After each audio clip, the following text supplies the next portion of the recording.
made together with the Ministry of Education and the Comptroller General of the Union in 2019, this comic has the weirdest beginning of all of these. A personal information page, like a generic planner. Actually, it makes a lot of sense when we see what the idea is here. We have 4 stories starting with The Giant, a pretty direct presentation of information about Brazil, which is too basic in both information and art. Maybe it's interesting to see Jimmy 5 from the Northeast talking to Bucky from the South, but right after, characters come in without that clear a cultural representation, almost as if it would be too much trouble.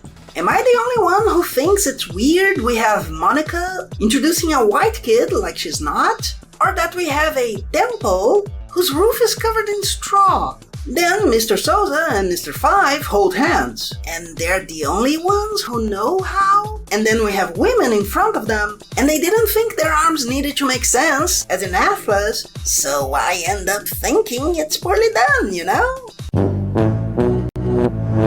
Citizenship Starts Early, in turn, is about a play where Smudge is an elected politician, and everyone comes to demand for the stuff he promised and hasn't fulfilled, outside of jokes about Maggie eating instead of working, and Smudge saying he built the ramps he had to, but they were for skateboarding instead of accessibility. The characters decide to do his work and pull the table. He tries to stop them and knocks the curtains down. And the end is the teacher and the principal talking. That's it. Maybe it was meant to be a joke, but I don't see how. There's a bit of bon mot at the top of the page about fixing the theater, but that's all.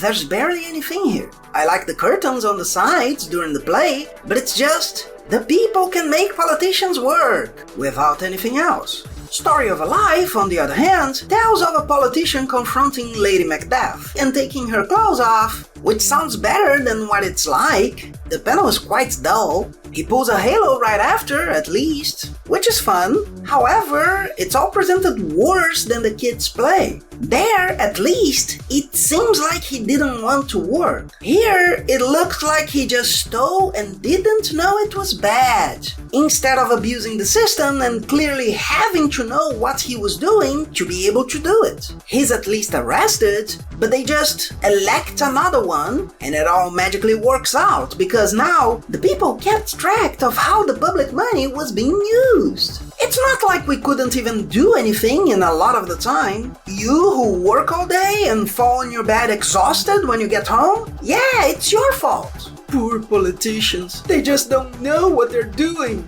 Like this one, who becomes a good person. Lady Macbeth even lets him live longer because now he'd be missed. This could at least be an idea about how one might validate oneself, I guess. Finally, a new posture shows Tina's Paws talking about the neighborhood's problems. A professor talks about them participating more, implying for the 3rd time that the people are to blame instead of those abusing the public systems. The metaphor used is that the community is like a car. One can't push it easily, but many can take it to the shop. It's just, with half a bit of brains, you know the government is the shop. The problem is that they don't keep the people's car, don't see who drives or who can't even open the door, and the politicians don't care because they can take a helicopter. This is all too lazy to be taken seriously. The facts are still likely to be near real, but 3 of the stories are just propaganda. Even when they list info in the other stories, it might be boring,